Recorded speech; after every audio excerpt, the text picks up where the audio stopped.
One spark. That's all it took. In the middle of the First World War, under the cover of darkness, thousands of soldiers crept through no man's land. Their lives depended on silence and invisibility. But then, a single cigarette was lit, just a glow in the night. And that tiny ember gave away an entire army's position, unleashing destruction that no one could stop. This is the story of the cigarette that gave away an army. The setting: World War I, and the trench stalemate. The First World War had raged since 1914, and by 1917, it had ground into a brutal stalemate. Across Europe, millions of men were locked in muddy trenches, stretching hundreds of miles. Between those trenches lay a wasteland known as no man's land, filled with barbed wire, shell craters, and the corpses of soldiers who had tried, and failed, to cross it. Both sides, the Allies and the Central Powers, relied on stealth and surprise. Night raids were a constant threat. Patrols crept into no man's land to spy on enemy defenses, cut wires, capture prisoners, or launch sudden assaults. Silence was survival.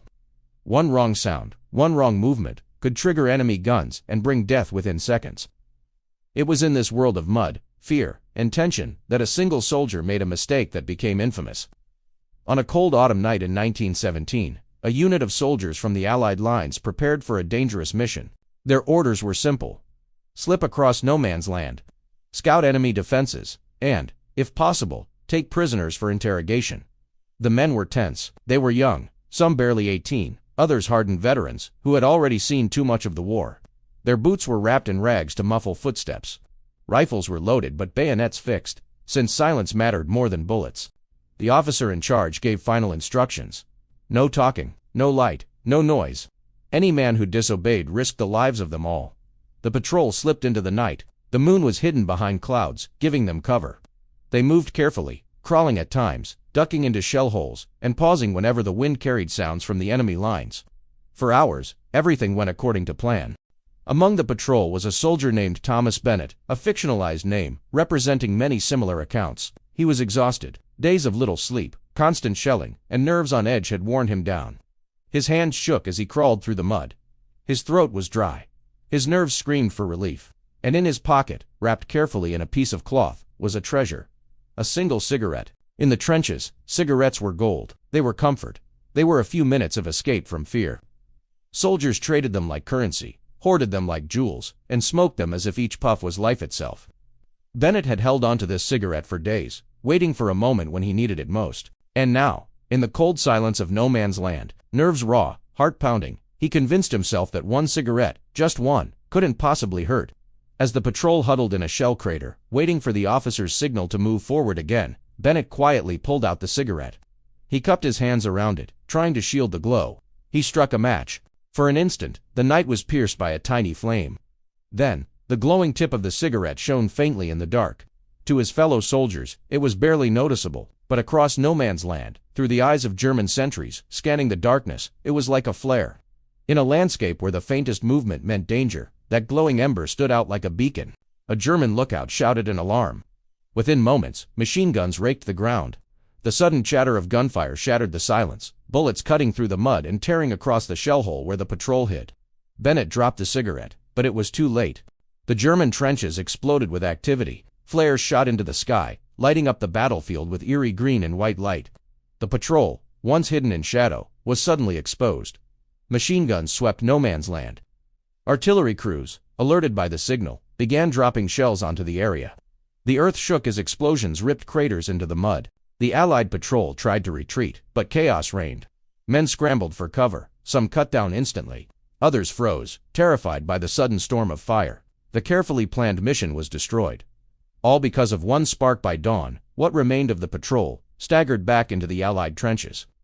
Of the 40 men who had left, nearly half were dead or missing. The survivors were shaken, haunted by what had happened. Whispers spread quickly. One soldier's cigarette had ruined everything. Some cursed Bennett, blaming him for their friends' deaths. Others pitied him, knowing that in the madness of war, nerves often broke men in small but catastrophic ways. The officers investigated. Some accounts say Bennett was corrupt. Others claim he was simply reassigned, too broken, to continue. The truth is lost to history. But the story itself lived on, retold by soldiers as a warning, a lesson, and a grim joke about the dangers of smoking in war. At first glance, it seems absurd. How could one cigarette cause so much destruction? But in the deadly balance of trench warfare, every detail mattered. A flicker of light could give away positions hidden for weeks. A careless noise could bring machine guns roaring. A single mistake could turn silence into slaughter. For soldiers, discipline wasn't just about obeying orders, it was about survival. In no man's land, the smallest slip meant death, not only for the man who made it, but for everyone beside him. The cigarette became a symbol of how fragile life was in World War I. The story also reveals something deeper. Soldiers were not machines. They were human. Scared, cold, exhausted. They clung to small comforts.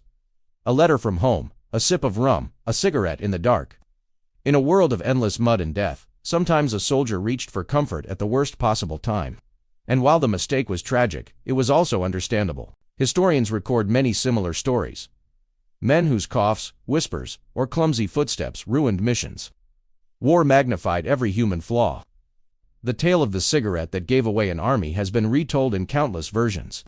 Some place it in Flanders, others on the Somme, still others in the Argonne. The details shift, but the core remains the same. A small act, a simple mistake, leading to disaster. It has become part of the folklore of the Great War.